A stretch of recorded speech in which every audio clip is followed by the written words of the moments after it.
Hey what's up YouTube, welcome back to the calisthenics university. So आज के video में हम लोग बात करने वाले हैं कि आप अपनी मसल अप किस तरीके से परफॉर्म करेंगे। बहुत सारे लोगों को प्रॉब्लम होती है मसल अप परफॉर्म करने में, क्योंकि मसल अप एक बहुत ही कूल मूव होता है और हर कोई करना चाहता है because it shows your athletic strength. So guys, in today's video we will learn how to do a muscle up. Muscle up करने से पहले मैं आपको एक इंपॉर्टेंट चीज़ बता देना चाहता हूँ। एक मसल अप करने के लिए हमें दो चीज़ों की ज़रूरत पड़ती है, your pulling strength and your dip bar strength, bar dips. So आपकी पुलिंग स्ट्रेंथ 8 से 10 क्लीन पुलअप्स अगर आप कर सकते हैं, then you are qualified for a muscle up. I mean can do a muscle up easily.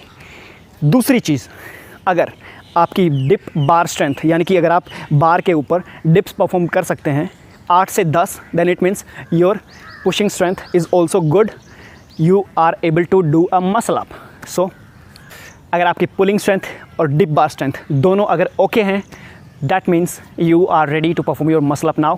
You just need a trick, and what is the trick we will discuss today in this video. The trick क्या होती है guys, इसमें muscle up को perform करने में एक simple trick use होती है, मोमेंटम। आपको सिर्फ क्या करना है, मोमेंटम क्रिएट करना है और उसी मोमेंटम को यूज़ करके आपको अपने आप को ऊपर पुश करना है, and then you have to perform your dip bar dips. So momentum किस तरीके से क्रिएट करना है, let me show you.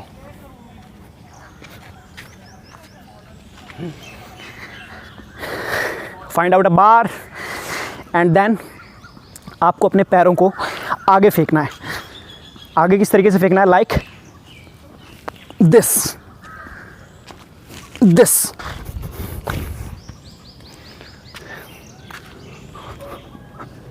like this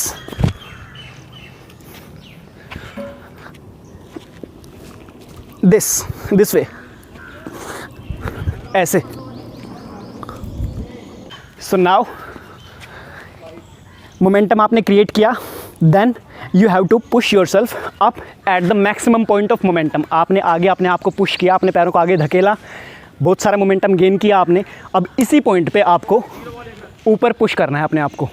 आप अपने घुटनों को बेंड कर सकते हैं, उसको यूज़ करने के लिए, मोमेंटम को यूज़ करने के लिए। आपने क्रिएट तो कर लिया, घुटनों को आपने अपने पैरों को आगे थ्रो किया, आपने गेन किया मोमेंटम।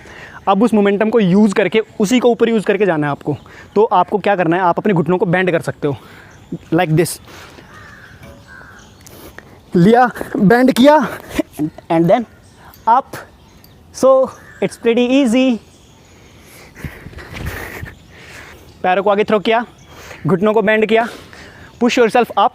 और जब आप बार की जब आप पैरेलल जाएंगे ना, जब आपका फेस बार के पैरेलल होगा, उसी मोमेंट पे आपको क्या करना है, आपको अपनी ग्रिप जो है उसको चेंज कर देना है।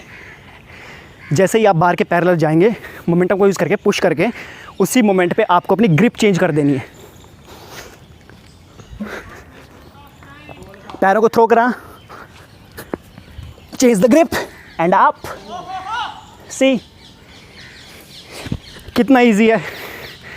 सो नाउ आई होप कि that does make sense to you. अगर आपको प्रॉब्लम हो रही है, इट मीन्स आपको प्रॉब्लम कहाँ पे होगी, either you are not able to create momentum, और अगर आप क्रिएट कर पा रहे हो तो आप उसको ठीक से यूज़ नहीं कर पा रहे। या तो आप मोमेंटम क्रिएट नहीं कर पा रहे हो, अगर आप कर पा रहे हो तो आप उसको ठीक से यूज़ नहीं कर रहे। अगर आपने उसको ठीक से क्रिएट किया और यूज़ किया, देन इट्स वेरी इजी, क्योंकि इसमें कुछ भी नहीं है, it's just a game of momentum. एक ज़रूरी बात इसमें guys, this is not clean muscle up. सबसे पहली बात तो यह है कि ये क्लीन मसल अप नहीं है, क्योंकि इसमें हम मोमेंटम का यूज़ कर रहे हैं। क्लीन मसल अप तब होगी जब हम अपने पैरों को स्टिल रख के फिर मसल अप परफॉर्म करेंगे, बट उसके लिए बहुत सारी स्ट्रेंथ चाहिए, आपको बहुत स्ट्रॉन्ग होना पड़ेगा। इस मसल अप का मोमेंटम को यूज़ करके मसल अप परफॉर्म करने का फ़ायदा क्या होता है कि आप अपनी मसल मेमोरी क्विकली डेवलप कर लेंगे। आप अगर इसको परफॉर्म करते हैं रेगुलरली, तो आपकी मसल मेमोरी बहुत जल्दी डेवलप हो जाएगी, and very soon, within a couple of weeks और मे बी मंथ और 2 months, you will be able to perform a clean muscle up. ये इसका फ़ायदा है। सो आई होप कि आपको समझ आ गया होगा how to perform muscle up. So अगर आपको पसंद आया है really, so just like the video and subscribe the channel. Any kind of suggestions, any kind of recommendations will be appreciated. अगर आपके कोई सुझाव है मेरे लिए, प्लीज़ आप मुझे लिख के बताइए। अगर आपको कोई चीज़ अच्छी नहीं भी लगी है तो प्लीज़ राइट इट डाउन, ताकि मैं इंप्रूव कर सकूँ।